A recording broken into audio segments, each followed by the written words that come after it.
ژوند د غصې، آرامۍ، خوښۍ، خفګان او د ورته نورو ازدادو ټولګه ده. انسان کله خوښ کله خفه وي، همدارنګه کله آرام او کله هم غصه وي.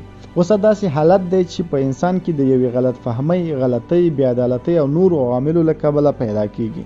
په دې مرحله کې د انسان احساسات پر عقل غلبه کوي، په دې معنی چې انسان د عقل یا فکر پر ځای پر احساساتو پریکړه کوي. په دې وخت کې ډیر امکان شته چې غصه کس په خپله یوه بې عدالتي او غلطي ترسره کړي.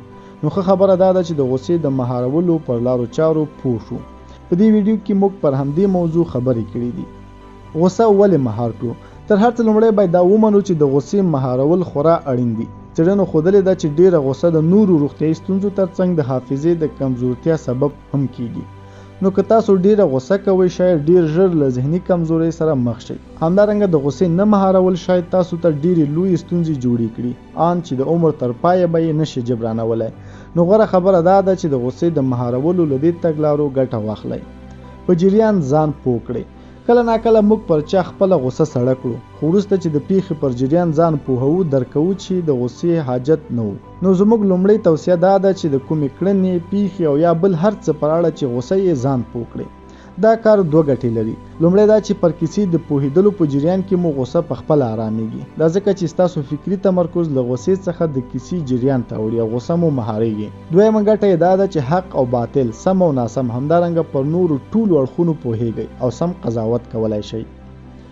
خپل حالت بدل کړئ. له حالت بدلولو څخه زموږ موخه دا ده چې که ولاړ یې کښېنئ، که ناست یې پاڅېږئ، همدارنګه یو څو ګامونه واخلئ او په دې توګه مو خپله غصه مهار کړئ.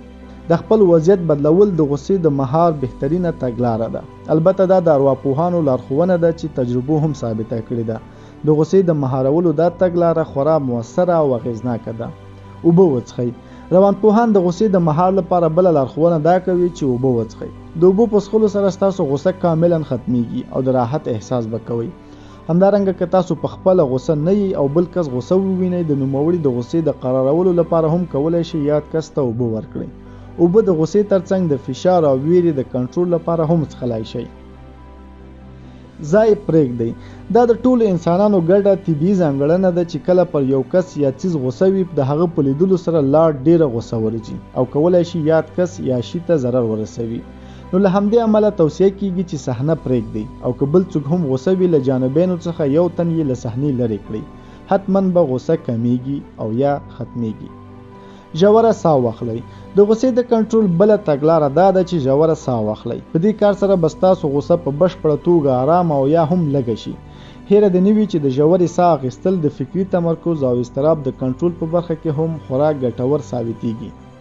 پر ځان درد راوړئ. ارواپوهان د غصې د کنټرول لپاره بله توصیه دا کوي چې پر ځان درد راولئ او په دې توګه مو خپله غصه کنټرول کړئ.